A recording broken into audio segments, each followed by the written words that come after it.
The betrayal and deceit reached a fever pitch in the penultimate episode of the first season of Ronan Bennett's MobLand, which might be the beginning of the end of the Harrigan crime empire. Conrad confronted cartel lord Jamie Lopez, fulfilling Harry's second favor to the enigmatic and powerful Cat McAllister. Naturally, the Harrigan patriarch irritated him in typical Conrad fashion. As things stand, a deal might still go through, but only if Harry can get rid of the rat in the Harrigan family. Since Kevin was finally free to face Rusby, his former jailer and tormentor, he was noticeably missing from the negotiations. His wife also managed to sneak away from the Harrigan manor to accomplish her own dark ambitions. Ultimately, at Conrad's invitation, Jan's friend Alice, the informant who now works for Colin Tattersall following the deaths of Fisk and Mikasa at the end of episode 8, arrived at the manor for supper.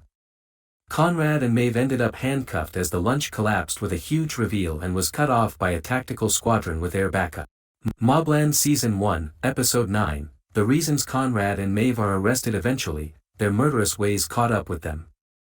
Maeve Harrigan and Conrad at the wake of Tommy Stevenson. Instead of using a wire to send Alice inside Conrad's manor, Tattersall placed a listening device in her phone, which was much more dangerous for her health because of how readily it might be found. In the short time she was there, she never received a complete admission of guilt or confirmation of any criminal behavior, but that was never her real objective.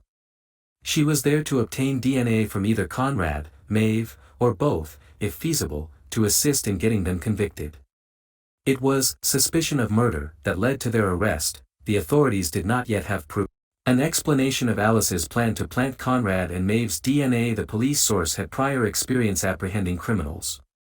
Emily Barber and Joanne Froggatt's Alice and Jan de Souza in MobLand, but Alice and Tattersall's ultimate goal was to produce the proof they required to permanently imprison Conrad and Maeve.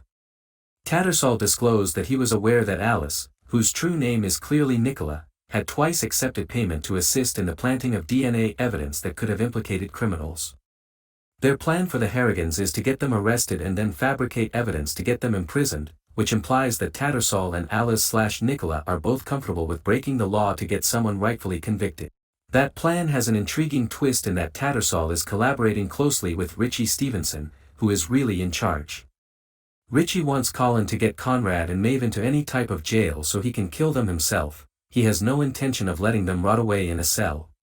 Richie was more than happy to work with a dishonest detective like Tattersall to finally get his retribution because Conrad and Maeve had both his son's and wife's blood on their hand. The Irish folk ballad Rings of Freedom and Independence is what Conrad and Maeve sing at the end of MobLand Season 1, Episode 9. Maeve joyfully bursts into song as they are being dragged from their house, and Conrad quickly follows. A traditional Irish folk ballad called 20 Men from Dublin was penned by Arthur Griffith in the early 1900s, and it is the song they sing together as they are placed onto police vehicles. Maeve and Conrad would have grown up listening to this well-known combat song in Ireland, which alludes to the Irish guerrilla insurrectionists who fought the British Crown in the Irish Rebellion of 1798. It's a statement of defiance against the cops for them. At the dinner, what was happening with Serafina?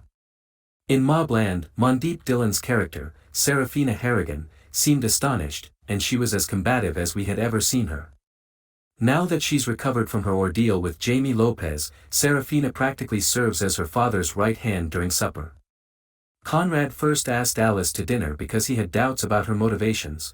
Later in the episode, when they are in their sauna together, Maeve even asks him directly whether he believes she is an informant. But Serafina, not Conrad, questions Alice to learn more about her motivations. It demonstrates her undying devotion to her father, who cherishes her above all of his children. Thank you for watching.